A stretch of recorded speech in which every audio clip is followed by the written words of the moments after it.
میں انڈونیشیا گیا تو وہاں پر مدارس سے اور علماء سے میرا رابطہ ہونا ہی ہونا تھا.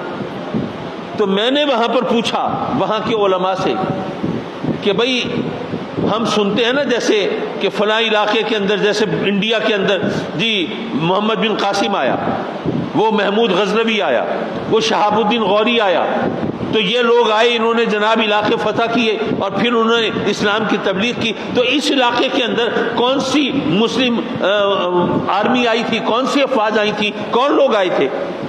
انڈونیشیا کے لوگوں نے کہا کہ یہ مفتوحہ علاقہ نہیں ہے، یہاں کوئی فوج نہیں آئی مسلمانوں کی.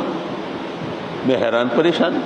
تو دنیا کی سب سے بڑی اسلامی ریاست ہے، پھر اتنا اسلام یہاں کیسے پھیلا؟ کہنے لگا کاظمی صاحب ہمیں حیرت تو آپ پہ ہے، آپ کو نہیں پتا، یہ تو آپ کے شہر ملتان کے بزرگ غوث بہاءالحق زکریا ملتانی کا کارنامہ ہے. انہوں نے کہا کہ وہ آپ کے غوث بہاءالحق زکریا ملتانی وہ بھیجتے تھے یہاں پر وہ جماعتوں کو، وہ اس طرح آ کے وہ اپنے خوش اخلاقی سے، اپنی دیانتداری سے اور اپنی معاملہ فہمی سے وہ اس طرح اور اپنے کھڑے پن سے لوگوں کو اس طرح متاثر کرتے تھے کہ وہ لوگ وہ ان کے دین اور مذہب میں کشش محسوس کرتے تھے اور وہ اس طرح جوک در جوک اسلام کے دائرے میں داخل ہوتے تھے. اور یہاں پر کوئی اسلامی فوج نہیں آئی، کوئی جرنیل نہیں آیا، یہاں پر کسی نے فتوحات کے جھنڈے نہیں گاڑے.